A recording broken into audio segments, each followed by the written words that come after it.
नमस्कार मित्रों, जय हिंद एंड वंदे मातरम। आज हम जिस विषय पे बात करने वाले हैं उसके बारे में आपने बहुत पहले ही बहुत सारी बातें सुनी होंगी। आपने कभी अपने मित्र से बात करते हुए टीवी पर या कहीं आपके इतिहास में भी कभी न कभी पढ़ने को आया ही होगा। तो हम बात करने जा रहे हैं आज अखंड भारत के बारे में।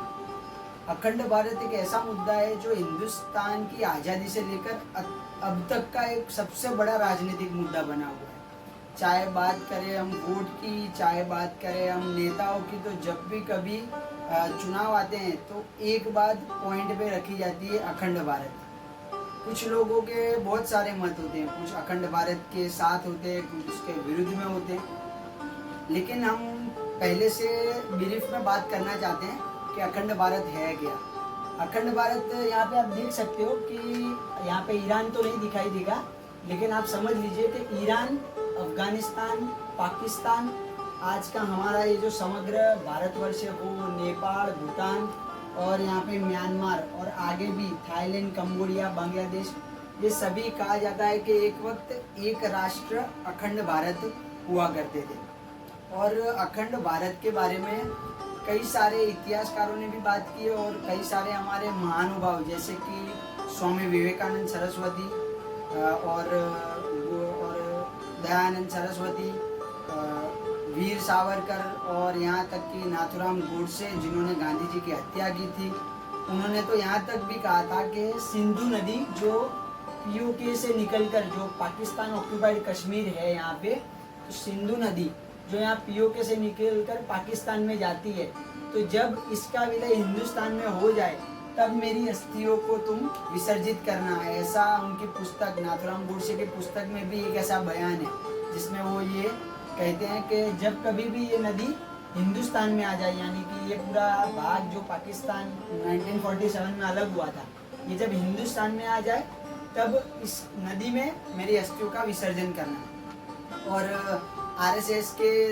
दूसरे सरसंघ चालक श्री माधवराव सदाशिवराव गोलवलकर ने भी कहा था अखंड भारत के बारे में। और बात करें सुभाष चंद्र बोस जी की, तो उन्होंने भी कहा था इसके बारे में कि एक स्ट्रॉन्ग यूनाइटेड इंडिया होना चाहिए, इसका बंटवारा कभी ना होना चाहिए।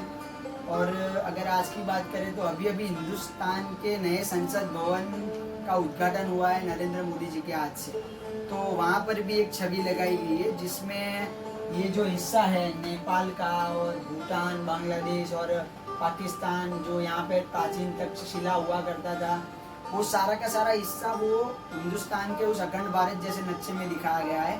और उसको दिखाने पर कई देशों ने नाराज़गी जताई है, जैसे श्रीलंका ने भी नाराज़गी जताई है, नेपाल चाहे बांग्लादेश हो, उन्होंने कहा है कि ऐसा नहीं करना चाहिए।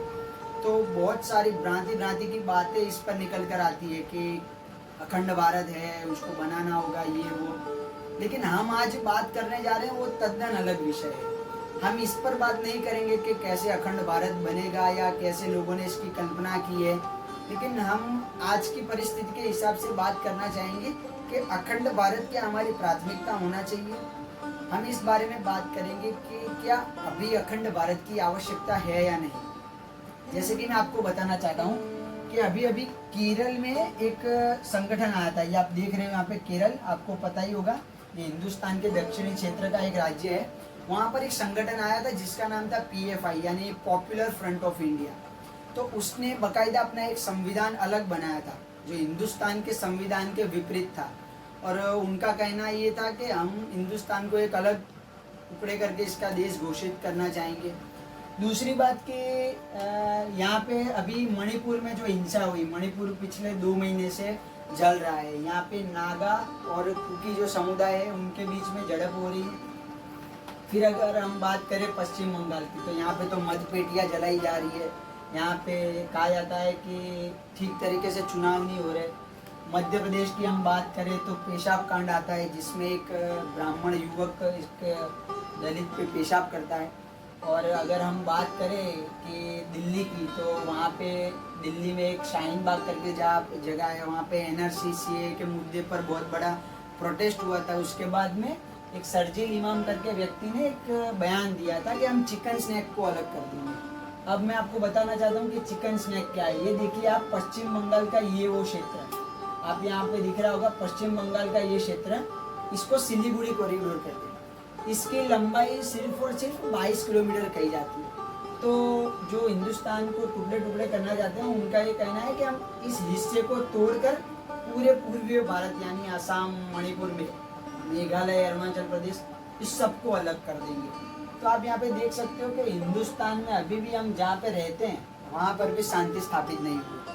कभी आए दिन दंगा फसाद होता है, कहीं आए दिन किसी पे जुल्म होता है। और एक हम और बात करना चाहेंगे यहाँ पे कि यहाँ पर एक क्षेत्र है, ये इतना सा जो ये आप क्षेत्र देख रहे हो, ये जो है ये पीओके है, और ये इतना आप क्षेत्र देख रहे हो, ये है अक्साई चीन। जब मैं अपनी बात करूँ तो जब मैं कॉलेज में आ गया था, तो तब मुझे एक बात पता चली कि हम जो ये पूरा नक्शा देखते हैं कश्मीर का या पूरे भारत का, तो यहाँ पर जब हम ऊपरी भाग में आते हैं तो मुझे एक बात पता चली कि ये पूरा हिस्सा हिंदुस्तान के पास नहीं है। यानी कि अगर आप पेपर पे पढ़ोगे, हिंदुस्तान के किसी भी इतिहासकार की आप बुक निकाल के देखोगे तो उसमें ऐसा ही आपको कुछ नक्शा दिखाई देगा, ठीक ऐसा ही। लेकिन जब हम जमीनी स्तर पर जाके देखते हैं तो हमको पता चलता है कि ये जो हिस्सा है गिलगिट और बाल्टिस्तान का, जो कहा जाता है कि ये पाकिस्तान ऑक्यूपाइड कश्मीर है, जो 1948 में जब पाकिस्तान ने हिंदुस्तान पर बंटवारे के 1 साल बाद ही हमला कर दिया था, तब ये हिस्सा उन्होंने ले लिया था। फिर 1962 में जब चीन ने हमारे पर आक्रमण किया, तब उसने हमारी सेना, तब कहा जाता है कि चीन के मुकाबले हमारी कोई प्रिपरेशन नहीं थी, तो तब चीन ने ये अक्साई चीन का जो हिस्सा है वो हमसे ले लिया था। यानी तब जब मैं कॉलेज में आया, जब मेरे 18 साल पूरा हो गया, तब मुझे पता चला कि जिस नक्शे को हम बचपन से देख रहे हैं, हमारे पास ये पूरा जमीनी विस्तार है ही नहीं।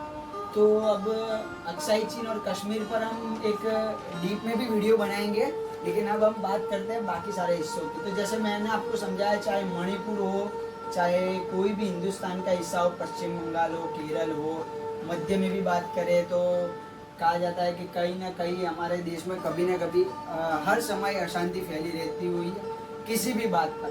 तो मैं आपको यहाँ पे एक बहुत अच्छा सा उदाहरण देना चाहूँगा कि आप इमेजिन कीजिए कि आपका घर थोड़ा अगर टूटा फूटा है, या आपके घर की छत टूटी हुई है, सीलिंग में दरारें पड़ गई है और वहाँ से पानी गिर रहा है, और आपका घर मतलब इतना ठीक नहीं है, और उसी वक्त आपकी क्या प्राथमिकता होनी चाहिए?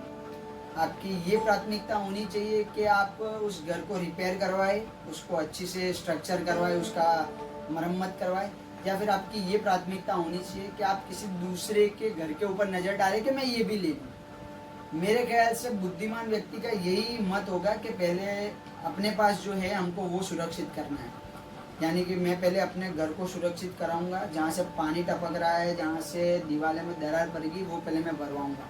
तो वैसे ही हमारा पहला मोटिव यही होना चाहिए कि हमारे पास अभी जो शेष हिंदुस्तान है, हम पहले उसकी सुरक्षा सुनिश्चित करें।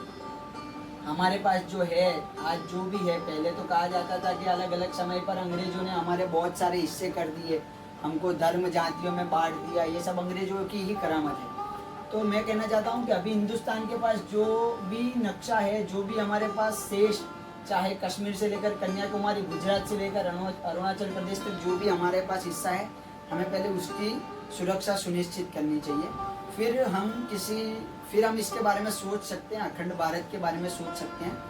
मैं ये नहीं कह रहा कि अखंड भारत गलत है, या इसकी परिभाषा गलत है, या ये कंसेप्ट गलत है, या एक सिर्फ पूरे कागज जैसी कल्पना है। मैं ये नहीं कर रहा। अखंड भारत होगा, बनेगा फ्यूचर में, शायद हम तब रहे ना रहे, लेकिन मैं कहना चाहता हूँ कि हमें भविष्य के सुनहरे सपनों के चलते हमारा वर्तमान में जो हमारे पास है उसको खोने का कार्य नहीं करना चाहिए, या हमारे वर्तमान को हमको मुश्किल में नहीं डालना चाहिए।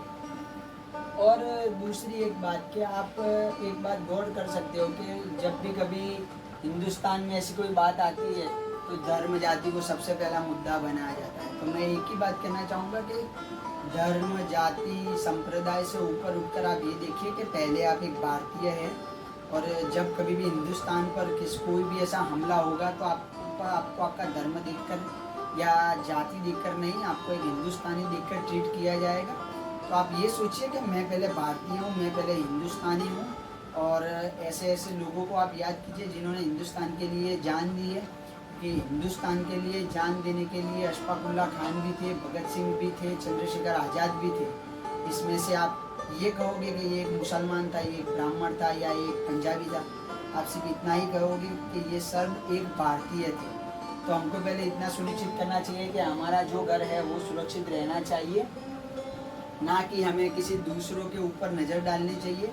और अगर कहा जाता है कि पहले भी ये हुआ है और अब भी यही होगा कि अगर जब भी हम अंदर अंदर लड़ते रहे, हम झगड़ते रहे, तब कोई बाहरी आकर हम पर हमला करेगा और हम पर शासन करने की कोशिश करेगा। और अंत में मैं सिर्फ एक ही बात कहकर, ये सिर्फ आपको शॉर्ट में मैंने समझाया है कि क्या क्या आज का चरित्र है और क्या क्या हमारी विचारसरणी होनी चाहिए। तो लेकिन मैं, अगर मुझे मौका मिला या आपकी इच्छा रही, तो मैं फ्यूचर में इस पर डीप में वीडियो बनाना चाहूँगा। डीप में आपको सब concept border wise, history, geography सभी के माध्यम से समझाना चाहूँगा। लेकिन अभी मैं सिर्फ ये आपको बड़ा मैंने ये नक्शे के दम पर आपको समझाने का प्रयत्न किया है। और मेरी बात ख़त्म करते मैं सिर्फ एक लाइन कहना चाहूँगा कि जिस भारत में तुमने जन्म लिया, उस भारत के तुम भक्त नहीं, तो न माँ का तुमने दूध पिया और बाप का तुम में रक्त नहीं। तो नमस्कार, जय हिंद, वंदे मातरम। एक बनिए, भारतीय बनिए, एकता में विविधता, यही भारत की पहचान है। जय हिंद।